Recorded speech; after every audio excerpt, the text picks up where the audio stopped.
All right, this is Move to Improve. Here, your host, Dr. Matthew Jurgis, with his accomplices, Dr. Greg Uchez. Can we do a different intro than that? Okay, well, I've been working a very long time on this intro, actually. Oh, sorry, my bad. Okay, and Dr. Alex Fitzowich. So, today is, I think this is a good one because people maybe aren't the most aware of the science behind arthritis and how that develops, what it is, how to treat it, what to do. There's a lot here, and I think that a lot of even practitioners are probably behind the curve on this one, in our opinion at the least. And it's a very interesting one. So before we get started, I wanted to thank PKF and Terry's for allowing us to use their office space. They have a beautiful office here in downtown Calgary. They're very gracious enough to let us take part in that. They are a full-fledged CPA firm. They do, audits, cybersecurity, things that would probably go over my head. Yeah. But I trust them with CPA. Okay. So, on the topic of arthritis, shall we start on what it is? Yeah. How it forms? Well, yeah. I mean, there's primary and there's secondary osteoarthritis, right? So let's just talk about osteoarthritis as it relates to just breakdown of the body, right? So there's not some sort of underlying metabolic issue in behind. There's not some sort of disability like a loss of a limb or something like that. We're talking about a human being that has normal MSK anatomy and physiology, right? And then you start to see the breakdown of their body, right? Yes. Okay, let's talk about that arthritis. And yeah, that's basically wear and tear and breakdown of a joint. So you're going to see the joint's going to start to dehydrate, right? That's why we get shorter when we get older, right? You see the discs start to dehydrate. Yeah. So the cartilage starts to degenerate and the joint starts to dehydrate. The bone starts to thicken. And so you see what's something that we call sclerosis or a whitening or thickening of the bone. You see on x-ray it's like whitening because it's just there's more bone. It's more dense. You might see non-uniform loss of joint space, right, because where it's being loaded more. And then the bone eventually starts to pancake out, and so you start to see the bone widening out past the joint space, and that's called an osteophyte, or we call it a spur. What else? Is it good? Yeah, I mean, that's a lot of it. You get these little bony fingers that protrude up and kind of it doesn't look very good. Stress response. It's a stress response. And we know that when you put stress on bone, it tends to grow in that direction, right? Like you're constantly pulling. That's why you get bone formation off of like ligaments and tendons that are constantly under a lot of stress. Abnormal stress. Yeah, abnormal stress. And like let's be clear, there is a genetic component, a heritability component, maybe even a dietary component, but you're just not going to, in my mind, you're not going to get arthritis unless there's a biomechanical issue involved as well. And we all have them, nobody's moving completely optimally.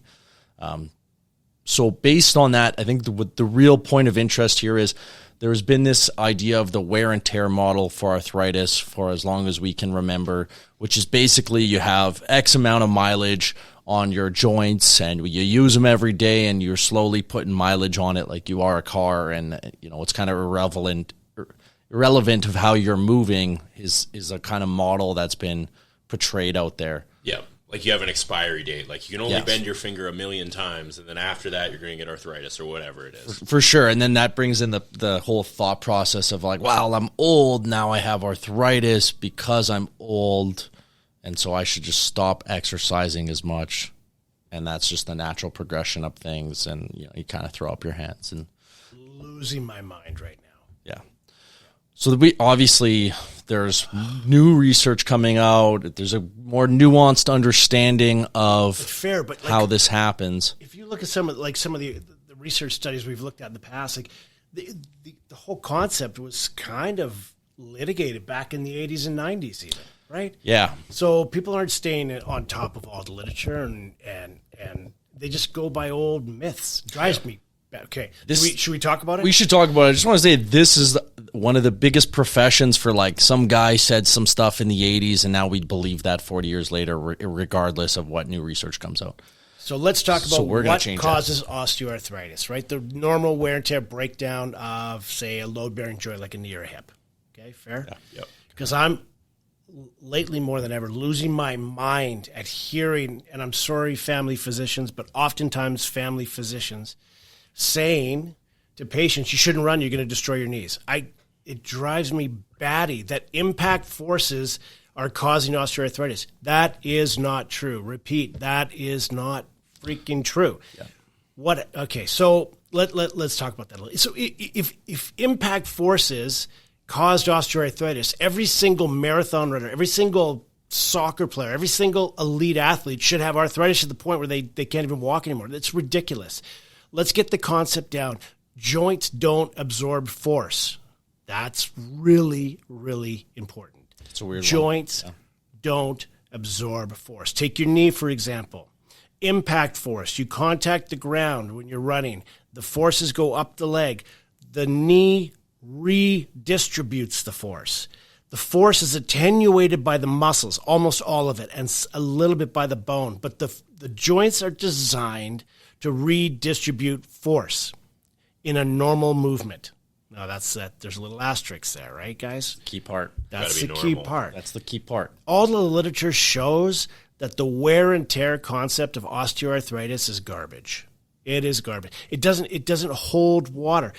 The fact is that if you move properly, the joint can do its job, and it redistributes the force through the legs, and now the muscles are basically absorbing and attenuating that force. The bone, very, very little. Now, that's assuming that you're moving properly and you have your own hardware. So you think about that. I remember going, I'm the old guy of the group. I remember going to all these sports medicine conferences. At that time it was CASM, like Canadian Academy of Sports Medicine. Now it's Canadian Academy of Sport and Exercise Medicine. But you'd sit in on these lectures and you'd have some surgeon come in and say, okay, well, here we did this surgery we did a partial meniscectomy due to, this type of tear, this, oblique tear or whatever type of tear they had going on, or bucket handle, etc. And they would do this partial meniscectomy going, 10 years later, here's the osteoarthritic change. We want to figure out, how do we reduce? Oh, and then they would go and they would do cleanups because now we're seeing spur formation. Arthroscopy, Yeah, and they would go and, you had a bunch of fraying in the meniscus and we wanted to clean that up, so we shaved down the spurs. And then they show 5 years later, total slope increase in the next 5 years, a degenerative change, right? So there's mass, and now we're looking at a replacement. And so their whole thing, I saw this for years going, we're working on mitigating factors to reduce the slope of the curve for degenerative change in 10 years. And then you know what they figured out? Don't do the surgery. Leave it alone. Yeah, leave the hardware in, right? Yeah. So point being, full circle back to joints don't absorb force. Unless you take out part of the joint, right? And now it can't do the job it needs to do. Now it starts to absorb force. So now we start to see, the bone starts to thicken. It starts to dehydrate. Like all the degenerative Just changes. So for clarity, even if your meniscus is torn, that's better than removing part of that torn meniscus conservative and thinking that that's going to absorb force is better. And so I just want to call upon a couple rabbit studies that have been kind of published. One of which is the idea that if you immobilize a joint, it should therefore not develop arthritis, right? You're not using it. It's like if you park a car, but also, as we know, if you park a car, it might not start when you go to start it up a year later. And that's what they found is when you immobilize a rabbit's hip or knee joint, the fluid pressure within the knee starts to go up within a week. And then eventually you're looking at arthritis that develops from a lack of movement, right? You're not using that joint throughout a full range. And there's other research suggesting that using that joint through a nice kind of oscillating impact actually heals the joint. It can, runners can increase their disc height by running if they're running properly. Certain things like that, where that normal impact increases the joint. Move to improve, baby. Move to improve. Oh, yeah, there it is. There it is. Yeah. No, there we go. Yeah. I had it. I'm still learning, guys. But another topic on the rabbit study is we were looking at a research article here recently where they had periodic impact on a rabbit's hip. And the main point here was that The meniscus was fine, but because they were loading that joint beyond its capabilities for too long, they developed sclerosis of that bone underneath the cartilage. Was that forced exercise or something? Were they doing? Yeah, it was basically forced impact into the hip, right? Hour a day. Forced, past exhaustion. So they're not using their muscles anymore. Basically, they've just they're just smashing that hip repetitively. Exactly. Right. Yeah. And so the main point there is like we've always believed, if you were meniscus tears and then the arthritis comes thereafter, but no, that cartilage was doing its job. It was just overwhelmed, and the arthritis started while the meniscus was fine. Yeah, in the bone itself, which is kind of opposite of the conventional wisdom, like what we used to think happened, that even if everything is fine, if you're loading that bone too much and absorbing force, that's when the changes happen. And that's to Greg's point that the meniscus is not absorbing the impact. It's redistributing it to the bone. Yep.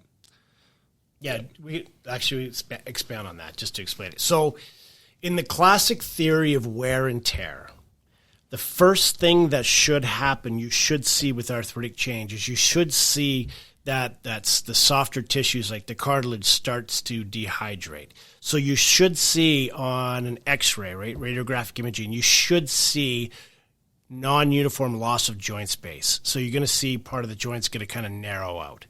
That's the first thing you should see if absorption due to wear and tear causing arthritis is the theory in play. But that's not typically what you see. The first thing you see with osteoarthritis is sclerosis.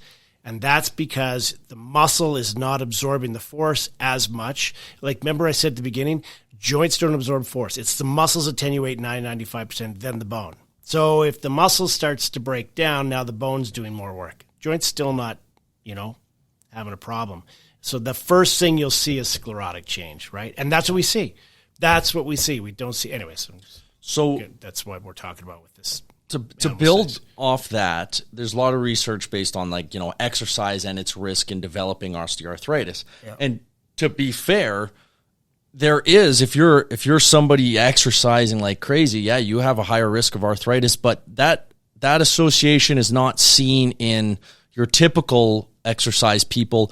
It's people that are elite athletes. If you're an elite athlete and you're working past the point of fatigue, you do have an increased risk for arthritis. But the bigger point there is that it's not necessarily the participation, it's the exercising after having a traumatic injury to the tissues, right? That's where it's key. So if you can kind of look through the variables and look through the muddiness there, it's actually if you had a major injury, right? Like if you're a soccer player, you're more likely to pull your hip, to strain your groin. And therefore, hip arthritis is more likely for soccer players than runners, right? Where runners, you're not getting as much of the hip arthritis. You're looking more at the knee arthritis. Well, you're not really pulling your groin all too often as a runner, right? And vice versa with the knee. So there's some interesting points there. Yeah, so just full circle on it. If you're moving properly and you're exercising, running and weight bearing and do all those impact things and you're moving properly, it's the best thing you can do for your body. It actually heals joints and makes you healthy forever and a day. I've seen x-rays of marathoners' knees in their 90s and there's no arthritic change. It's because they're moving properly. So it gets back to our original premise and it just totally fits in with our vision of the clinic is happier together for life. The fact is that there are a few things to do to maintain the fountain of youth when it comes to the MSK world, musculoskeletal world, right? And that is you need to exercise. You need to now we can debate all the nuances of that, probably an hour a day, probably some zone 2 or, a couple times aerobic based exercise, a couple times of resistance training, 1 day of anaerobic threshold, and a bunch of nuances of multi-directional exercise, etc. But so exercise is one part of it, and then working with a healthcare group that has expertise in movement and understanding biomechanics and is going to make sure that you're moving properly, period, full stop. Just like that, that's what we do. And that's exactly what people can do if they want that fun. You want to live in your 80s and you want to do every little thing you want to do, then you need to exercise every day. You need to keep moving, and you need to work with a healthcare team that's going to make sure that your body's functioning right, period, full stop. That's the fun of youth. Yeah, and it totally is. And here's the thing, like exercise, you're going to have a longer life. I think someone had mentioned 7 years longer, a better quality of life. That being said, if you exercise and you're not moving properly, you can have the complete opposite effect. And that's why it is important to make sure you're moving properly and to have an expert in your corner.